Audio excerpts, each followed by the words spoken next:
In the heart of Washington, D.C., the hum of city life has been interrupted by the unmistakable presence of the military.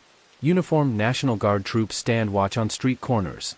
Armored vehicles idle near government buildings. And the city's residents are asking, why are soldiers patrolling our streets?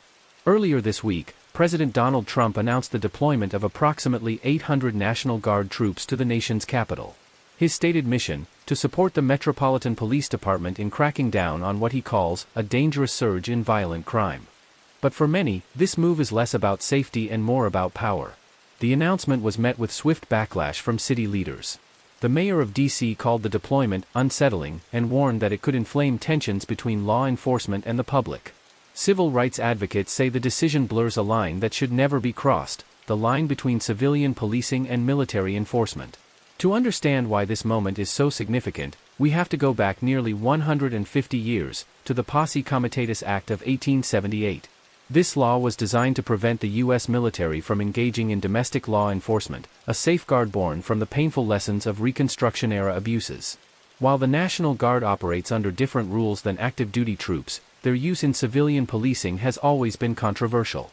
That controversy is now the centerpiece of a landmark trial unfolding in San Francisco.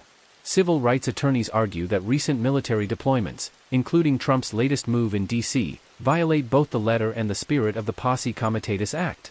Government lawyers insist the deployments are lawful and necessary to maintain public safety.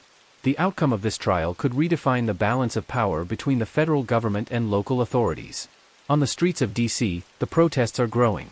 Crowds gather outside the White House and in front of federal buildings, holding signs that read "End Martial Policing" and "Protect Our Democracy." Many wear red armbands or headbands, a symbol of resistance to government overreach. Their chants echo through the city, "Whose streets? Our streets." Fueling these protests is an unprecedented wave of financial support. Investigations have revealed that more than $20 million from high-profile donors, including billionaire philanthropist George Soros, has flowed into organizations coordinating these demonstrations. Supporters say the funding is essential to protect free speech and mobilize communities. Critics claim it's proof that political agendas are driving the unrest. Inside the courtroom in San Francisco, the stakes could not be higher. Legal scholars testify about the constitutional limits on executive power. Former military leaders warn about the dangers of normalizing soldiers in domestic law enforcement. And victims of police and military overreach share emotional stories of fear, intimidation, and, in some cases, violence. Back in Washington, life under military watch is tense. Some residents say they feel safer with troops on the streets. Others say the presence of soldiers armed with rifles only heightens their sense of danger. Shop owners worry that clashes between protesters and armed forces will harm their businesses. Parents wonder how to explain to their children why the park down the street now has a military checkpoint. History shows that once extraordinary powers are granted, they are rarely given back without a fight. The debate now is not just about Washington, D.C. It's about setting a precedent that could echo across the nation. If the president can send the military into one city under the banner of public safety, what stops him, or any future president, from doing it anywhere, at any time? Supporters of the deployment argue that the violence in D.C. has reached crisis levels and that extraordinary measures are justified. They point to rising homicide rates, organized gang activity, and attacks on law enforcement.